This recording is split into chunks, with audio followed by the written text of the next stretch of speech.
Nairobi.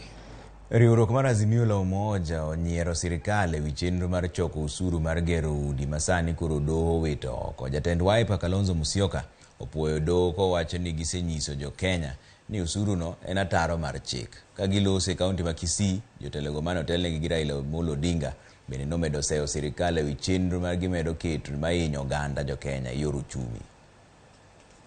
Leo hii nashukuru Mahakama Kuu, the next court in line, our appeal court judges wamekubaliana na msimamo wa Azimio la Umoja wa Kenya, wakatupilia mbali ushuru wa inaitwa housing tax. 3 judges wakasema hii koti hii ushuru wa nyumba ni unconstitutional.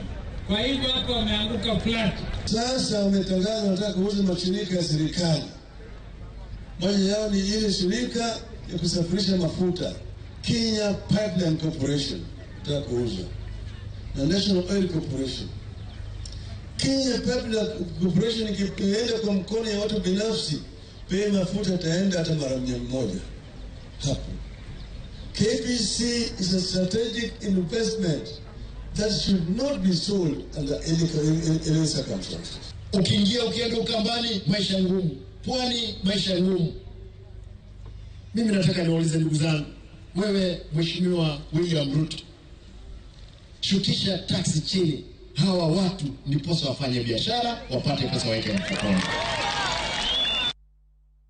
Jopinyo medo golo pachgi